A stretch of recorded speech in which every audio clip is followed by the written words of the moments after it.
Let's start that over. Aloha, everybody. Welcome to our May Slice of PI-CASC monthly seminar hosted by the Pacific Islands Climate Adaptation Science Center, or PI-CASC.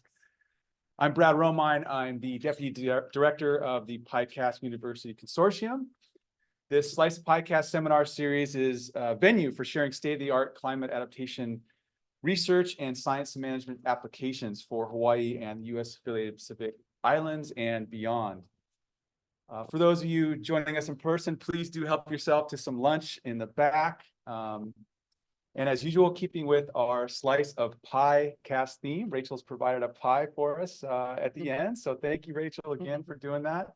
A quick announcement or reminder before we get started. USGS PI-CASC is currently soliciting statements of interest, which are due May 23rd for climate adaptation research projects to begin in fiscal year 2025. Rachel's going to put a link to that opportunity in the chat. Folks here in the room, feel free to come up to any of our PI-CASC folks after the talk if you want more information as well. But there have been some emails going around about that opportunity as well. As you saw, folks online, this presentation is being recorded. It will be available on PI-CASC websites under news and events. For those of you joining us online, please keep your microphones muted during the presentation. We will have time for questions following the presentation. Please feel free to leave questions in the chat along the way, or you're welcome to save them to the end as well. So with all that, it's my pleasure to introduce Emma Yuen and Ryan Okano from the State of Hawaii Department of Land and Natural Resources, or DLNR, who will be presenting to us on using climate adaptation science in Hawaii resource management. Welcome, Emma. Thanks for being here. We've got Ryan online joining us from Hawaii Island. Thanks, Ryan. Emma is the manager of the Native Ecosystems Program of the DLNR Division of Forestry and Wildlife. She leads the department's initiatives to protect Hawaii's source of water, our forests. Emma grew up in Hamakua on Hawaii Island and graduated from Hilo High School. She received a bachelor's degree in public policy of the environment and natural resources and a master's degree in sociology from Stanford University. Emma has received various awards for leadership and service, including the EPA Region 9 Environmental Achievement Award. Also, again, with us, we have Dr. Ryan Okano, who works for the Division of Aquatic Resources and is an aquatic biologist stationed in East Hawaii Island. Ryan enjoys gathering food from the boulder reefs, intertidal zones, and streams of his home grounds, which spans from Onomea to Hakalau. Fishing is interwoven into his community, and when the catch is good, the practice is to share. One of Ryan's overarching goals in his work is to manage and protect Hawaii's aquatic resources for current and future generations. Ryan holds a PhD in botany from the University of Hawaii at Manoa. Welcome. Thank you for being here, Emma and Ryan. Thank you.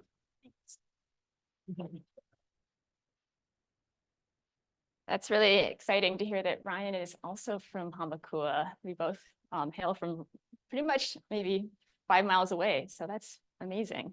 So my talk is going to be to go over some of the ways that we as the Department of Land and Natural Resources use climate science work, and talking a little bit more broadly, not just climate scientists, but also we use so much data from botanists and historians and all these different researchers. So I'm going to show how a lot of the disciplines that you folks in UH are working on are directly being used to influence the management decisions for our forest protection work.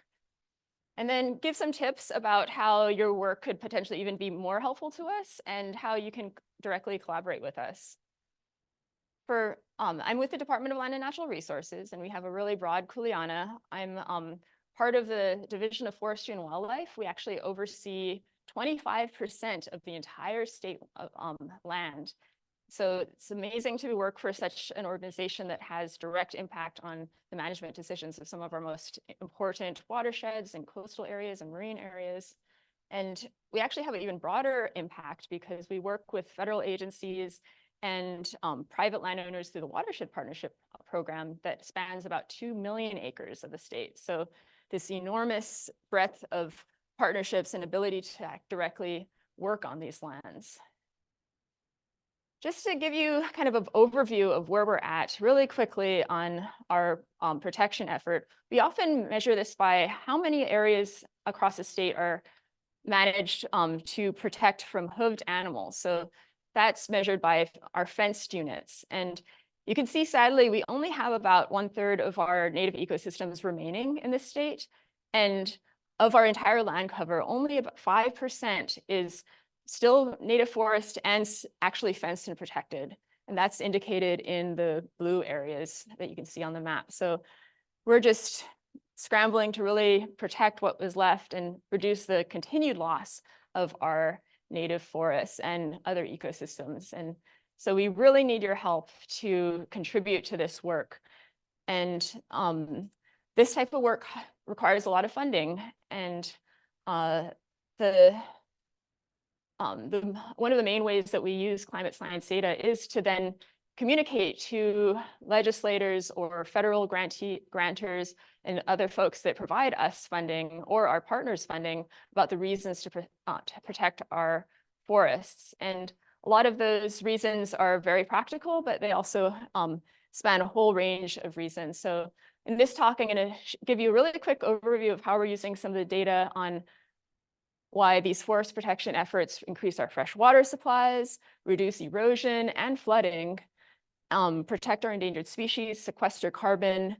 They're also really important for local jobs, these conservation jobs, and connecting our people with the land, and also the connecting our people with these amazing native plants and animals that are known nowhere else, and these very special landscapes that are really what makes Hawaii, Hawaii. So that's what I'm going to be going over to show some of the science that we use to communicate this.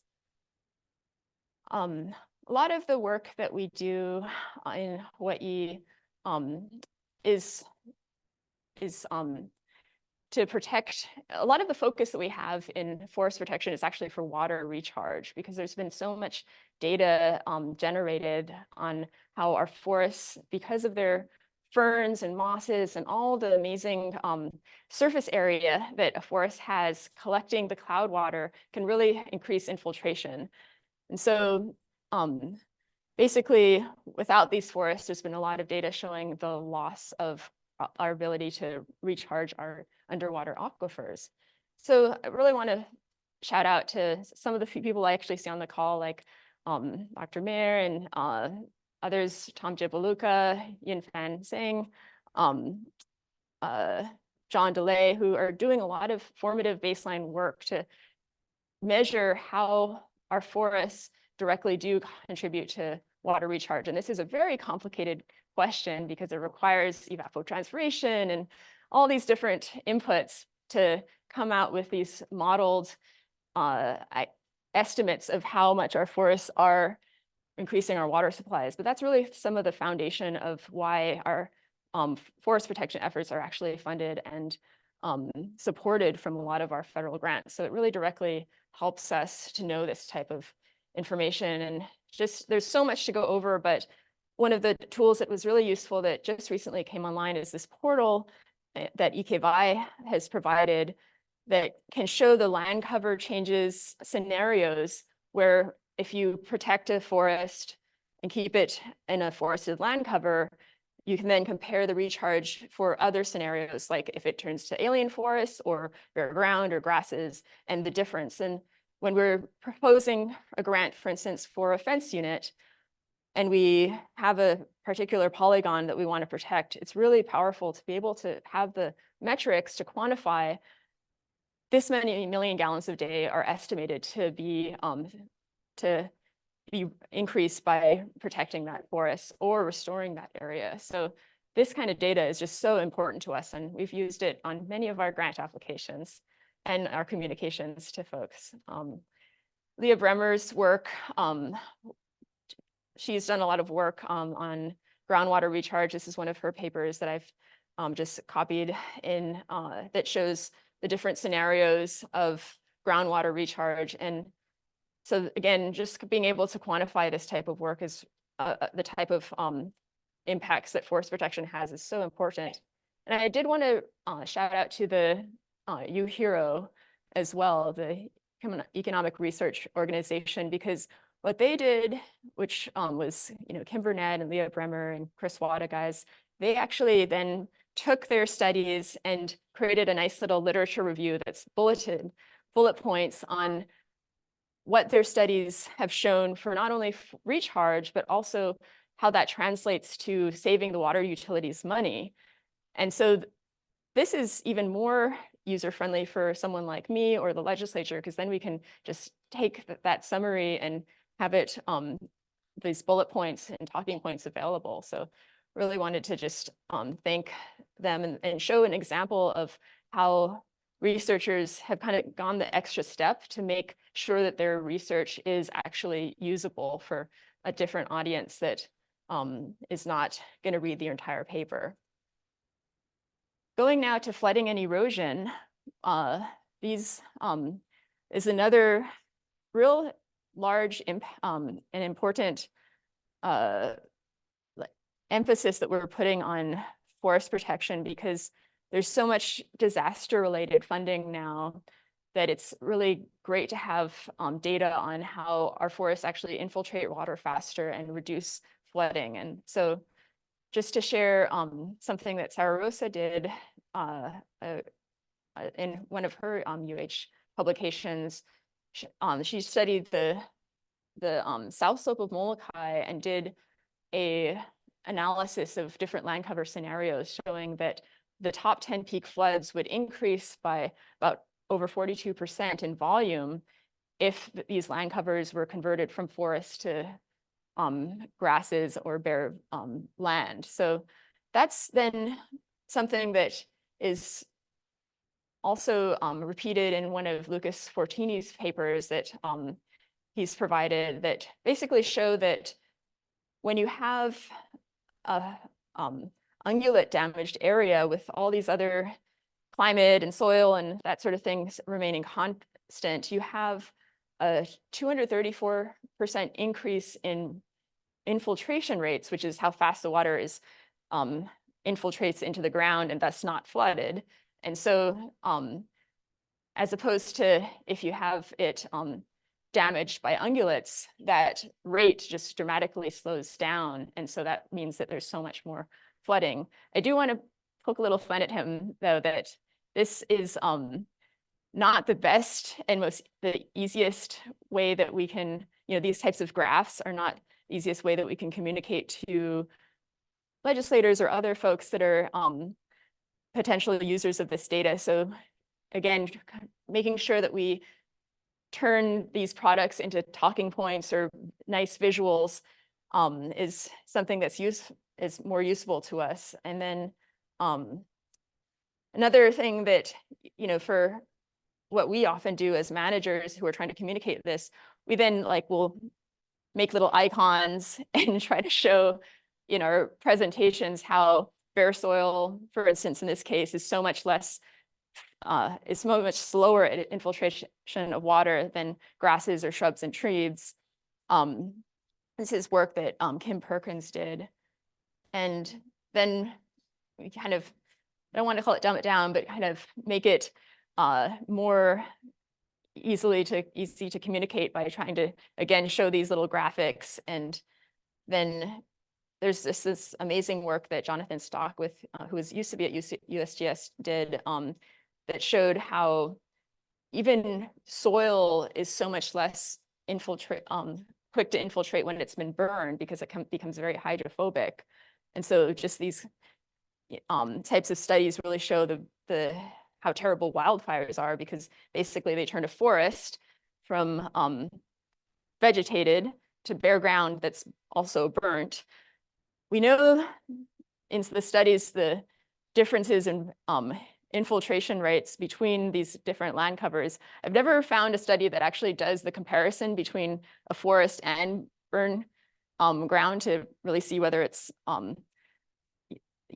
60 times slower infiltration rates. So, well, maybe someday someone can do that. And another, moving on to erosion, for instance, we also are looking for a lot of help. This is something that USGS did in, again, the south slope of Molokai, which is just absolutely hammered with a lot of erosion issues. But because we have done a lot of animal removal in that whole coastline since 2009, they've shown that even in 5 years, the erosion rates had a 10-fold decrease. So that was just very shocking to us that we could have such a quick and immediate impact in erosion. And looking beyond potential funders, some of the work that we do is also very controversial. This type of work requires aerial shooting of hoofed animals in the slopes of Molokai, which we need help communicating, why we do these kinds of things. So this type of data has been really helpful to show that when, the mountains are brown, your reefs are going to be brown. But if we can get the mountains to be green again, where ocean will be blue again. So that's the kind of data that's been very helpful. Also, US researchers have been helpful in showing the disease transmission and water quality issues. For instance, many of you folks probably have someone that that has gotten lepto, but we also have some of the highest prevalence of mortality of non-tuberculous mycobacterial lung disease in Hawaii, and that's there's been studies showing the correlation between the feral pig populations here. So another reason why this is something that's damaging for our population to have so many animals running around our mountains that are not native. Jumping on really fast because I don't have a lot of time, but I just wanted to highlight the climate science that has looked at carbon sequestration as well. The US Forest Service and USGS have done work doing carbon sequestration potential indices, which again, similar to the land cover scenarios of the recharge data, can basically show the estimates of if we've reforested an area versus current baseline. So that's very helpful to when we're trying to show how forest protection is going to actually increase our carbon sequestration rates and then allow Hawaii to reach the state legislature's net zero emissions goal in 2045. The Hawaii Greenhouse Gas Emissions Sequestration Task Force actually did a study that was very helpful to us as well, looking at 21 different land management practices that could be done in Hawaii to prioritize which ones we should really focus on for forests, for specifically for climate change and greenhouse gas sequestration. And what they found is that by far the #1 ranking was to protect our remaining forests from loss. So that's something that we often use when talking about how this work that we do is directly supporting these climate change goals. Just going to divert a little bit to talk about a little case study that we have been working on that shows the importance of our fenced areas for reducing the mortality of rapid ohia death. And this is something that researchers from USGS and other, US Forest Service and others have been really instrumental on, Manoa or Hilo as well. And basically what they looked at is what type of management can we feasibly do across the landscape that can reduce ohia mortality. And what they found is areas with hoofed animals can have up to 60 times more rapid ohia death mortality than the areas right next door that are fenced and protected. So you can see here in Kahuku on Hawaii Island, just the stark difference between all those little dots are where there are dead trees between the fenced areas and the unfenced areas. And I'll just show you another really important data point here in Ka'u. Again, within the pink area, we fenced it. That's our Makala'ila preserve. And then all the dots are rapid ohia death mortality trees. And another area, this is in Kapapala, just more evidence showing how urgent it is to protect these areas. So kind of lights a fire under our butts to try to fence as many areas as possible so we can really stop this horrifying disease that is just causing so much devastating damage on Hawaii Island and now on Kauai. So now jumping again, because we have so much to go over, just wanting to talk a little bit about the endangered species and the botanical and wildlife related issues that we want to work with climate scientists and researchers on. Just to note that we have way more endangered species than anywhere else in the United States. We have about a third of our listed species just here. And I'm not going to read all of this, but the point is to just say that we have we're not doing very well. We're kind of running around with our hair on fire, trying to stop species from going extinct. And so many are just really on the tipping point. So the reason I bring this up is to really impress upon researchers that are interested in doing work that is, to study these species, to really make sure that the work that you're doing is something that's going to have a direct management implication and relevance to the conservation of this species, rather than like, oh, I just kind of want to know something about this species and be cool to research it. So that's kind of my plug for making sure that you have a direct research application, because that species might not exist in the future if you don't help us protect it.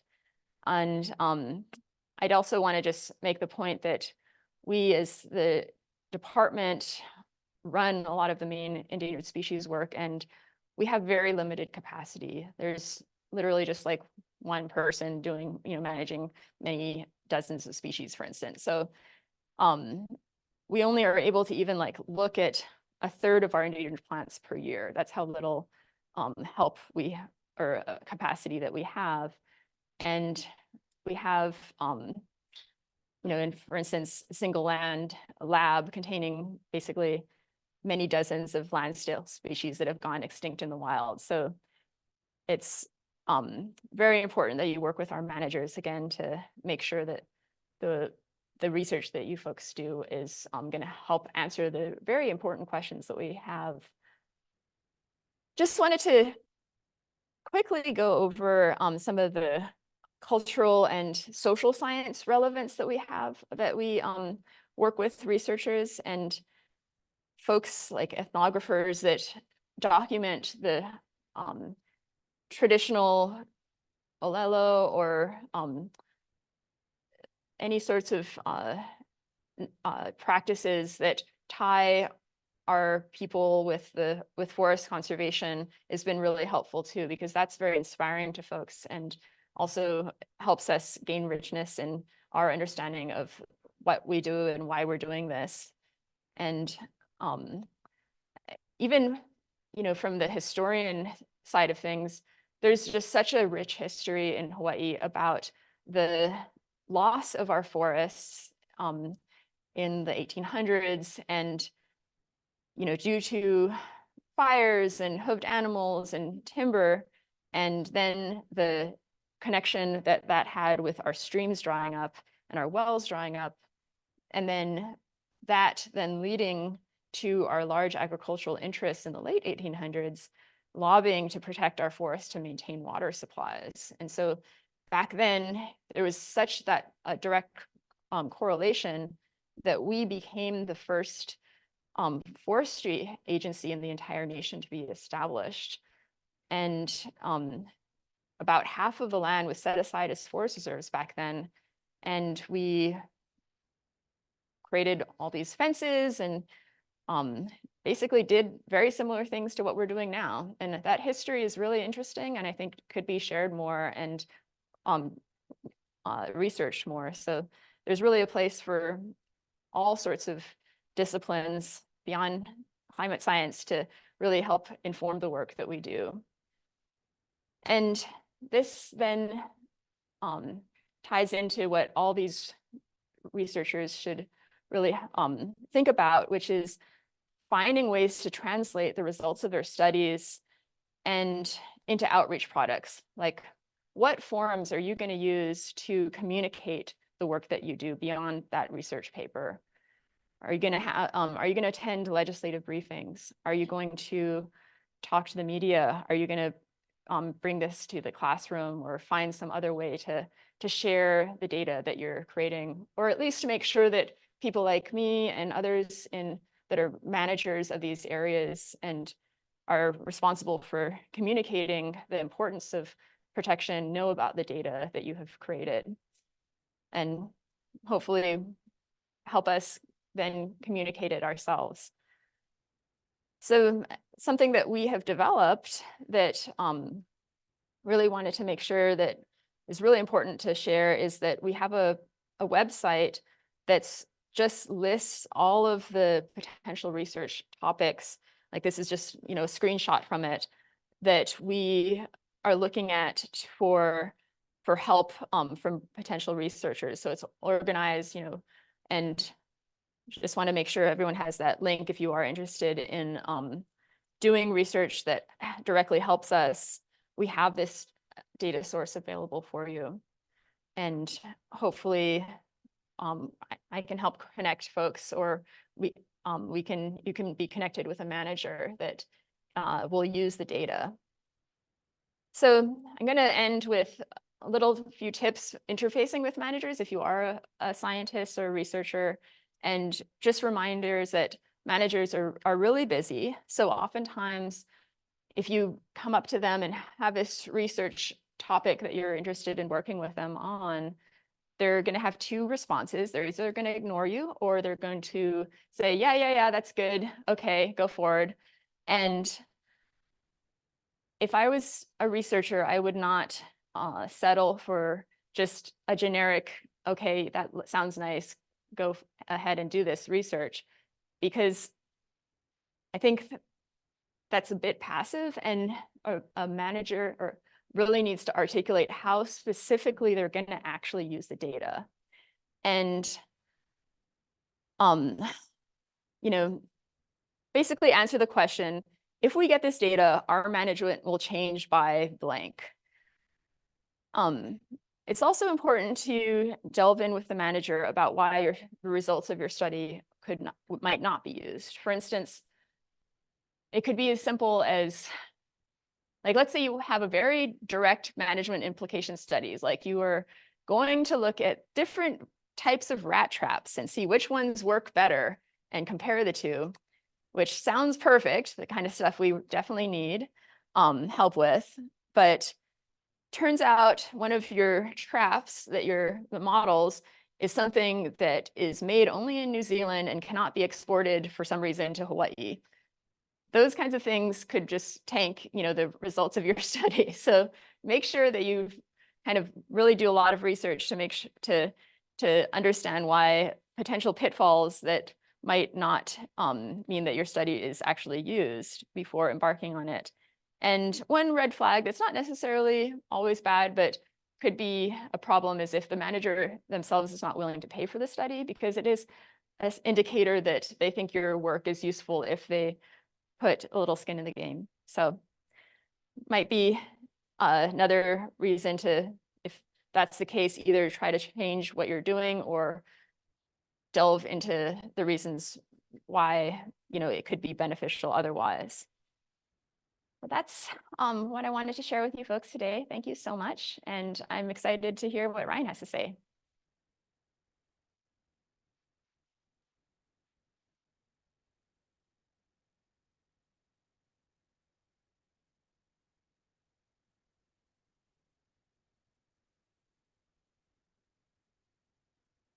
Okay, looks like Ryan's getting queued up. Thanks very much for that presentation, Emma. We will get to questions for both Emma and Ryan after Ryan's presentation. But I see Ryan's all ready to go, so we'll hand it over to you, Ryan. Thanks. You good? You guys can see good, hear good? Looks good on our end. Thank you. Okay, shoot.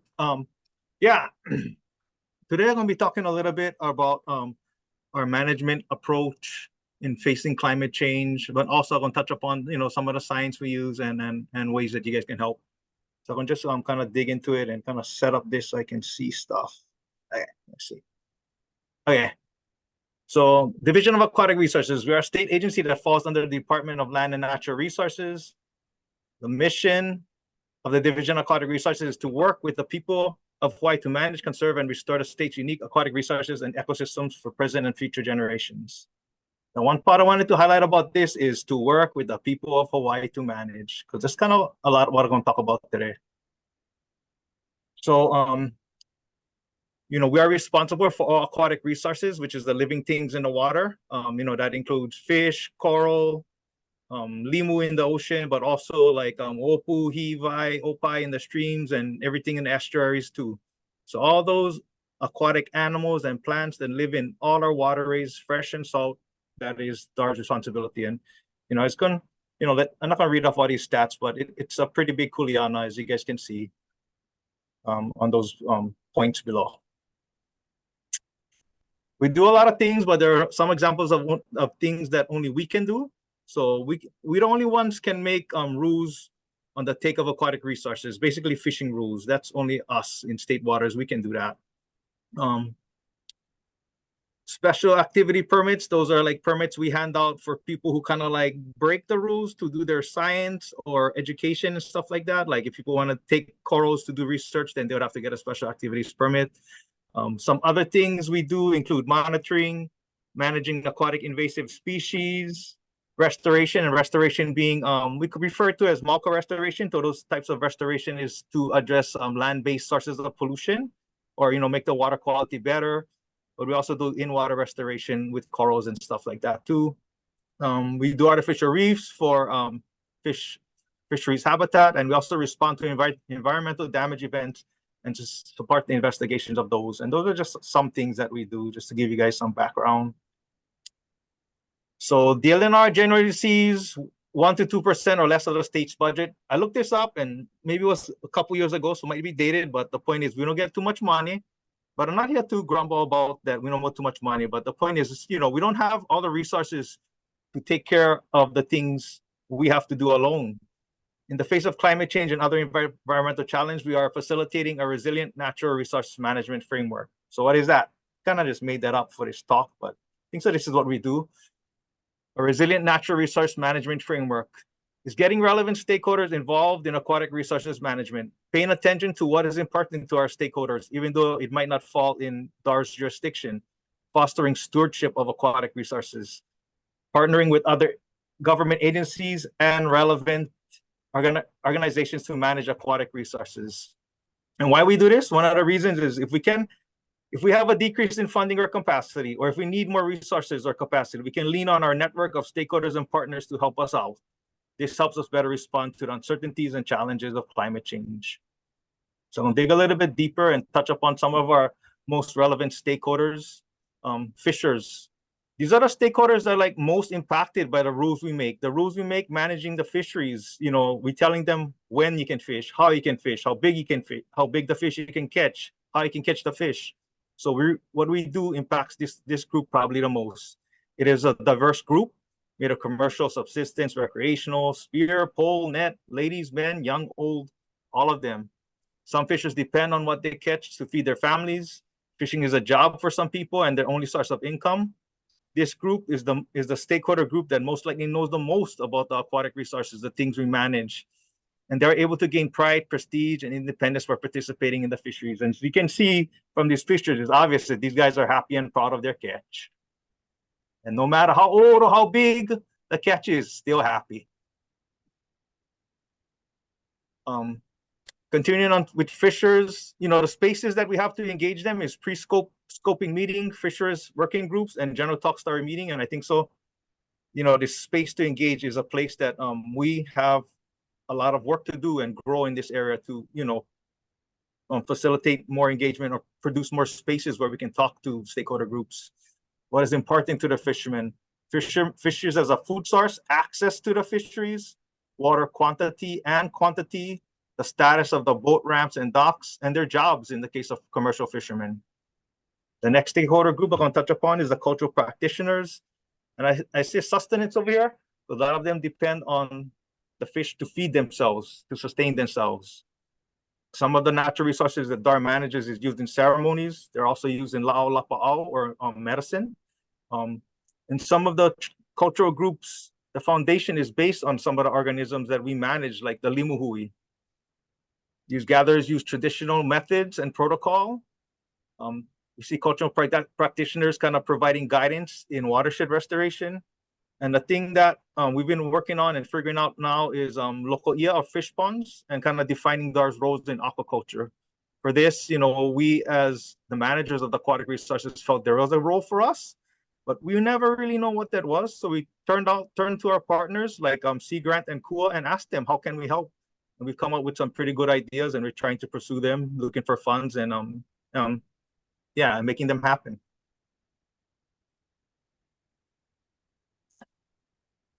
Cultural practitioners, space to engage, community-based sustainable fishing area process, cultural working groups and huis, which some of us participate on, and site visits to their place that is special to them. Like I said, always space to grow in this space to engage part.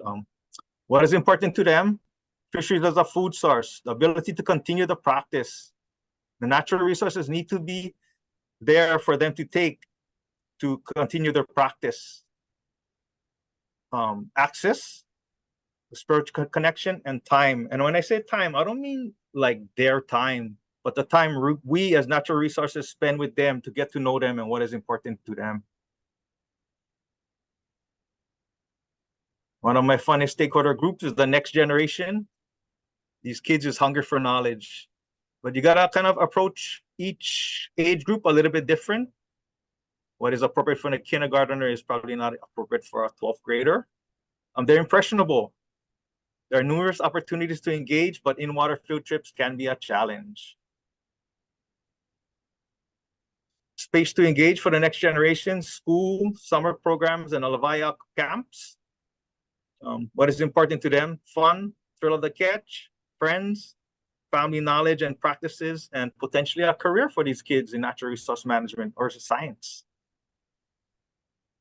The final stakeholder group I want to touch on is the recreation guys. It's a diverse group of stakeholders, from tourists to locals, huge age range and varying knowledge base of aquatic resources. Some people know a lot about aquatic resources in the group. Some people don't know too much.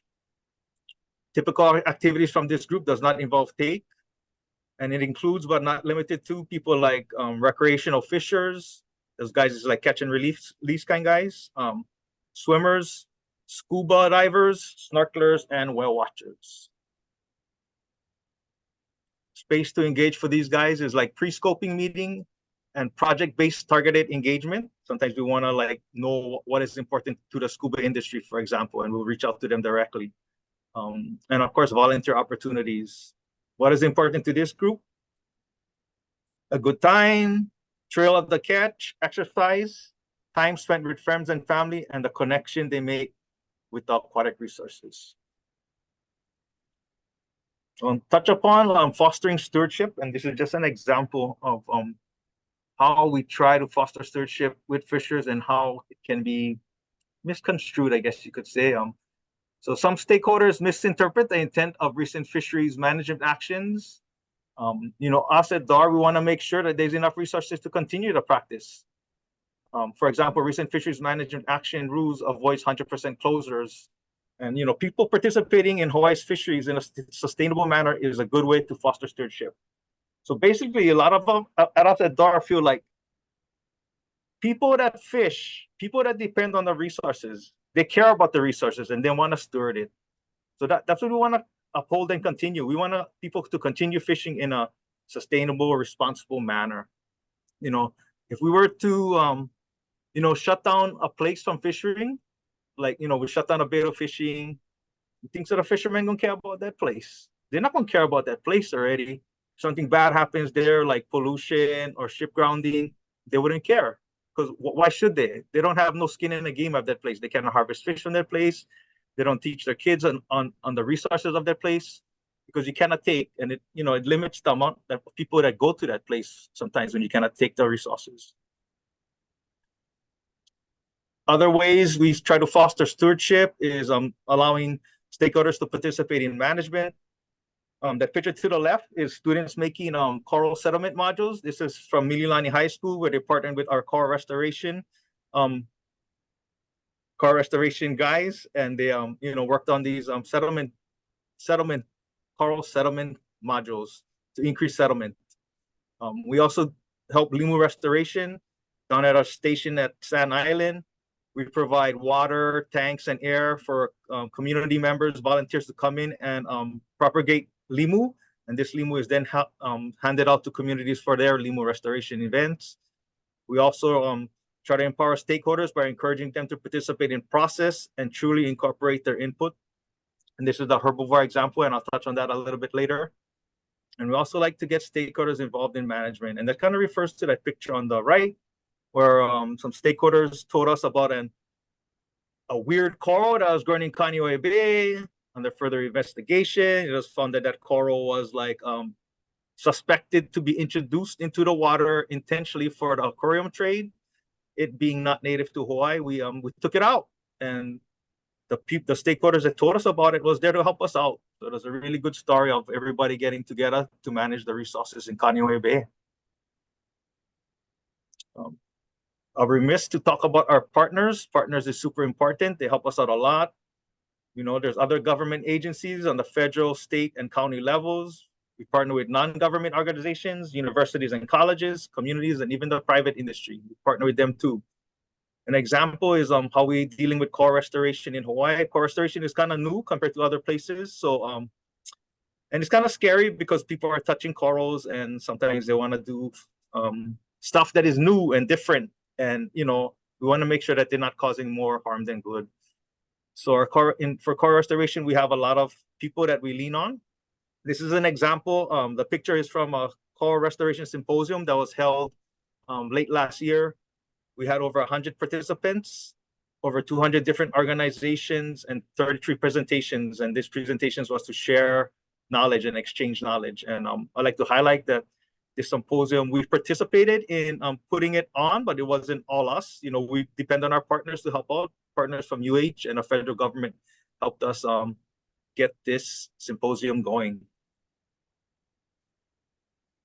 Now I'll talk about some of the work we actually do, the actual work that we do. So we just have completed a few coral restoration planning efforts. The first goal was bleaching, directly related to climate change. How can we restore reefs to address the challenges of bleaching? The second goal was, again, directly related to climate change, shoreline protection. How can we do coral restoration to better protect our shoreline? And both goals 1 and 2, we had all kind of people involved in the planning effort: federal government, county government, state government, nonprofits, and when we often try to run these plans by people on the ground doing the work too. The last goal, goal 3, fisheries habitat. This goal, may not seem directly related to climate, but it is a goal where we are engaging one of our primary stakeholders, fishers. For this goal, most of the initial meetings was just internal to DAR, and the first group of people that we brought it out to wasn't other government agencies, wasn't NGOs, it was fishermen. And fishermen are the people that we plan to engage the most for this goal. Oh, here's the herbivores. So pre-COVID, we went out with this effort to manage herbivores in Hawaii. And the main reason why we wanted to manage herbivores was because of climate change. We wanted to set the stage for after coral bleaching to give the coral reef the best chance to survive. So after bleaching, some corals die. Then after that, they get all covered by turf algae and stuff, and that makes it hard for new corals and other calcium secreting organisms like coralline crustal algae to settle. So the idea is like herbivores will help clean the substrate to facilitate settlement of coral. And we went out with this, like I said, pre-COVID, and we had like, I don't know, I'm not exaggerating, but maybe like 20 different species on our list that to consider for enhanced management. But through many meetings and many stakeholder inputs, then we narrowed it down to some of the most important ones we felt was for the reef, which is the uhu and the kala. But in addition to that, we also hit upon some other species in need of management, kola and manini. So the herbivore rules rolled out very recently, and now we have a bag limit of 2 for uhu, bag limit of 2 for kala, which there was no bag limits before for most of the state. And a size limit for kole. I don't think so there was ever a size limit for kole throughout the state, and an increased size limit for manini. And this is in direct response to climate change, in particular bleaching. Still on a theme of herbivores, we also produce herbivore urchins to increase the resilience of our reef so they can withstand a number of stressors, including those stressors that come with climate change. So we produce urchins to use as biocontrol for alien invasive algae. We're to produce Trypnustes scrotilla. It's an indigenous urchin, and we produce it at Anuenue Fisheries Research Center at Sand Island. Most of these urchins are released into Kaneohe Bay. This project was initiated in 2010, and to date, we have released over 1 million urchins. And we also participate in pilot projects with our urchins. Some people who are doing coral restoration, they like to see how our urchins can help with coral restoration, for example. I think so this is the final example is water quality for aquatic resources. Like I mentioned earlier, you know, it's to build that relationship with stakeholders. It seems like, you know, we gotta expand what you focus on. So for us, DAR, we don't make rules on water quality. That's Department of Health. But at the same time, we feel like there are things we can do to improve water quality for aquatic resources. And that's where this effort lies in, that part right there. And we've been doing it in the past. You know, we have some projects in, and we support projects. We have some projects, we support projects in places like West Maui, South Kohala, on Oahu, in He'ia, and Honouliuli. So currently, DAR is working on a plan for what DAR should do to improve water quality for the species that DAR manages. You know, the improvement of water quality promotes a resilient system that the aquatic resources inhabit. Again, focusing on resilience to address climate change, making the system more resilient to handle stressors, including the stressors that come with climate change. The water is cleaner, corals will have a better chance of recovering after bleaching. A coral reef, at least, will have a better chance of recovering after bleaching, for example. Same thing with the herbivores, kind of setting the stage for recovery. Part of the goals of this plan is to engage and establish better relationships with stakeholders. So far, this planning group is made up of 31 members representing 20 agencies, organizations, or stakeholder groups. So we get plenty of people helping us with this. For my closing slide, what you can do to help, if appropriate, you can promote this type of, promote and participate in our resilient natural resource management framework. But if you know, you like help us with science or figure out things, help us figure out how to address the threats. I'm not gonna name all the threats, but for example, you know, this list of threats, but also help us figure out restoration. You know, restoration is, like I said, kind of new, and we're doing things in Hawaii that nobody else doing in the world. And I give you an example. For example, we're cutting down mangroves in Hawaii, and you know, because the mangroves are seen as detrimental to the habitat that a lot of our things that we manage, the fish manage, the fish and stuff, detrimental to the fish and stuff like that. It restricts, it changes the water chemistry, it restricts conductivity. So we're cutting down our mangroves. So we got to figure this out by ourselves in Hawaii, because I don't think so no place else is cutting down mangroves like us. And at the same time, I heard Emma mention carbon sequestration. We're trying to look like mangroves is a huge carbon sequestration stuff. So we're trying to figure out, like, okay, if we cut down mangroves, what kind of native wetland plants, for example, can we replant that can sequester carbon in a good way? And we also even considering agriculture stuff like taro. Is that a good carbon sequestration? You know, it also inhabits and is used in aquatic realm also. So that's kind of where we're at with restoration. And you know, coral restoration is super new to Hawaii. Trying to navigate that is also a challenge, and we lean on our partners to help guide us for that too. If you like help us out and you get direct questions, you can contact me. I get my email over there. And you know, I can maybe help, or if not, I can put you in the right direction within our agency. And kind of like Emma was saying, you know, like I can, you know, for help us out the best. It's more of a conversation, you know what I mean? It's more in figuring out what you can do exactly in specific to help us out? What kind of data could we actually use? You know what I mean? And I wanted to close off with this image of my nephew over here. I'm proud of this boy. He's a senior at KSKL, and this boy's a fisherman.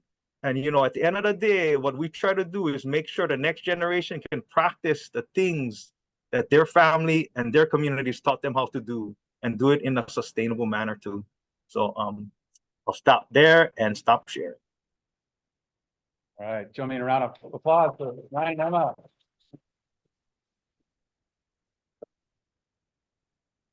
All right, thank you. We have about 10 minutes for questions.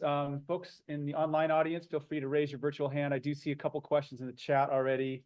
Why don't we start online here? And folks in the room, if you have a question, feel free to raise your hand too. We'll make sure we get you a microphone so Ryan and the other folks online can hear you. Quick question in the chat for Ryan. Where's that area that you showed with that big soil sediment plume in the ocean? That slide. I think that was Emma's picture, that one. Oh, was it Emma? Oh, okay. Well, all mine were from South Shore Molokai, and then one was from like the Oluwalu area of West Maui. Thank you. My dirty water picture was actually from Saipan, Lau Lau Bay, where I used to do work before. Okay. So, very different place. Yeah. Thanks, Ryan. So a question in the room. We'll go back to the chat then. This is a microphone. Yes. Hello. Thanks, Emma and Ryan. Fantastic. I just wanted to maybe push you a little bit on the idea that it's a good idea to do regulations that completely avoid fishing closures. I'm a fisherman, you know, I've shot blue uhus. Maybe I should not have ever done that.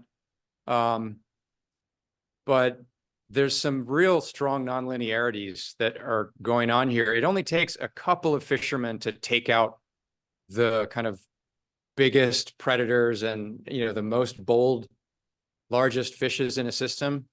But those are the animals that have a really massive spawning output. So if we do have some areas that are completely closed, we can have these super spawners in there. We can have a much more complete fish community. And I think the benefit of that to the whole system, you know, through larval dispersal and stuff is really, really large. And if we don't have any complete closures, we will not have any places that are like that.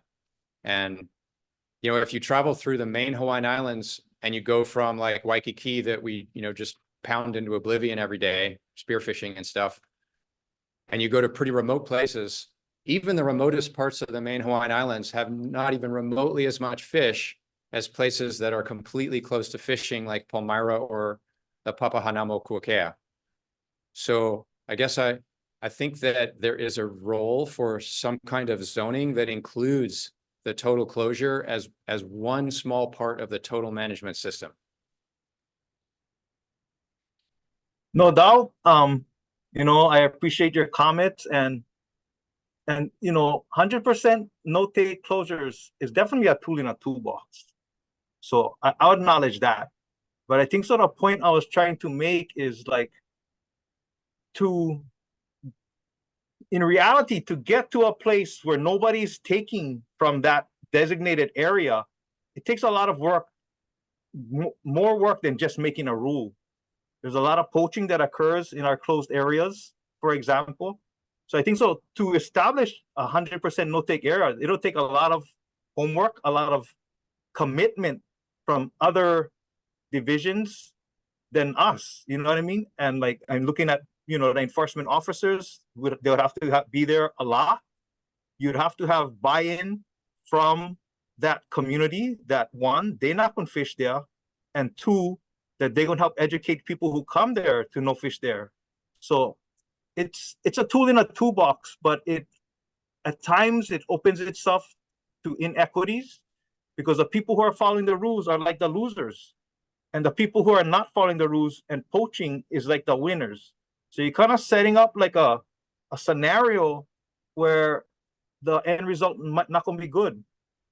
So like I said, it's a tool in a toolbox, but it takes a lot more work, different type of work to make sure it actually is accomplishing what you want it to accomplish and be effective. Just making the rule by itself is not the end of the story, I would say. So, like I said, I acknowledge what you said, and like in a perfect world, but I think so there's a lot of other challenges that we got to consider when making 100% no-take area. Thanks, Ryan. Thanks for that question. I see another question in the chat. We'll get to that. Elliot, I don't know if you want to come on screen and ask that question. I'd be happy to read it too. Before that, for folks that came late, I just want to give another reminder that USGS PI-CASC is currently soliciting statements of interest. They're due May 23rd. Again, it's the climate adaptation research projects to begin in fiscal year 25. So I'll put that link in the chat again if anybody missed it, came in late.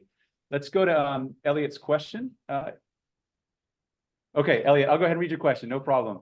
And I think this is for both Emma and Ryan. Are the divisions pursuing any actions to help mitigate the increasing severity of storms expected with climate change in the Pacific?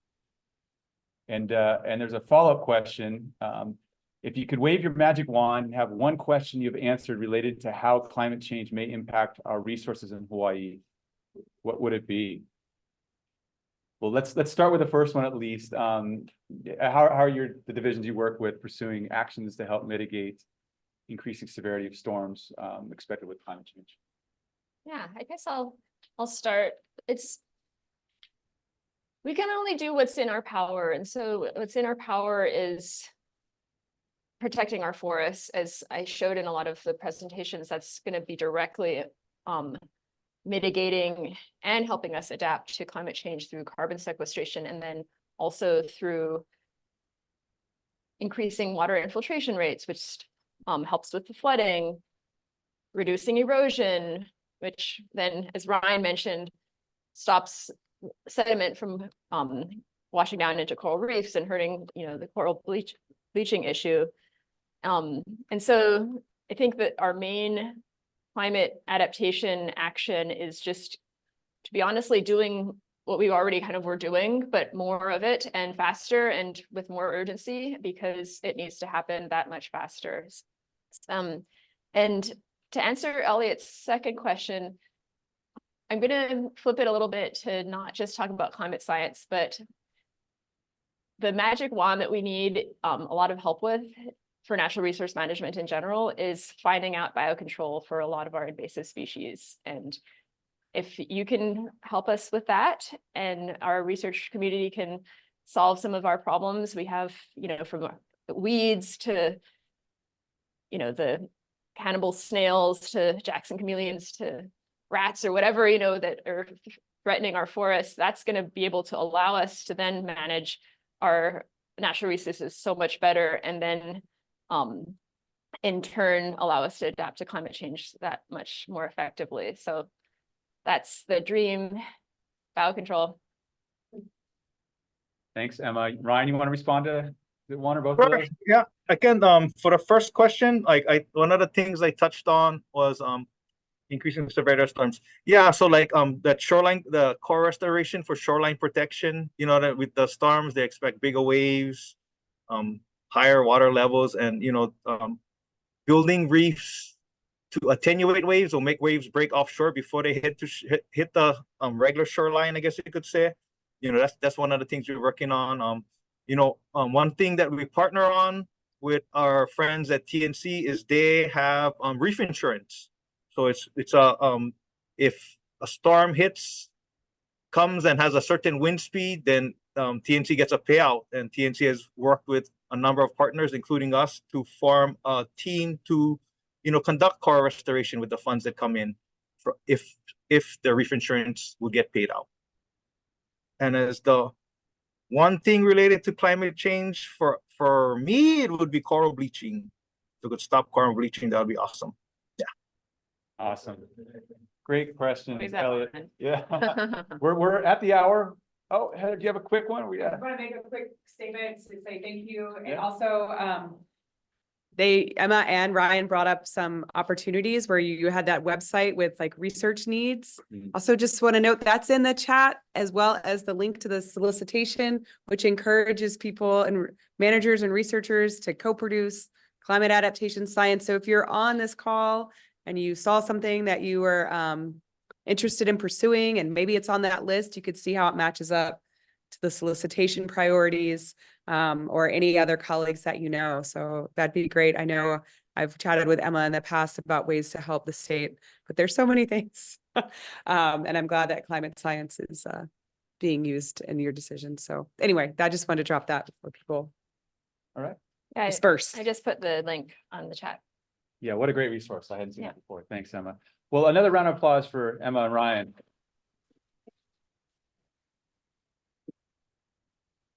So this will be our final Slice of PI-CASC seminar for the season. We'll come back again in September. Look out for announcements, probably in early August, on our fall and line up for next school year. Till then, feel free to catch up on the seminars you might have missed. That their recordings are available online at our PI-CASC website under news and events. Folks online, as you're logging off, if you have an idea for a future seminar, please go ahead and plug that into the survey that'll pop up when you're logging off. Those of you here, there's still food in the back, and there is a pie as well that Rachel made. An ahupua'a pie, as I understand. Yeah, she's always creative with the pies. So feel free to stick around for Slice of Pie and chat some more. But again, thank you to our speakers, and we look forward to seeing you all in September, if not sooner. Aloha. Thank you, everybody. Bye-bye.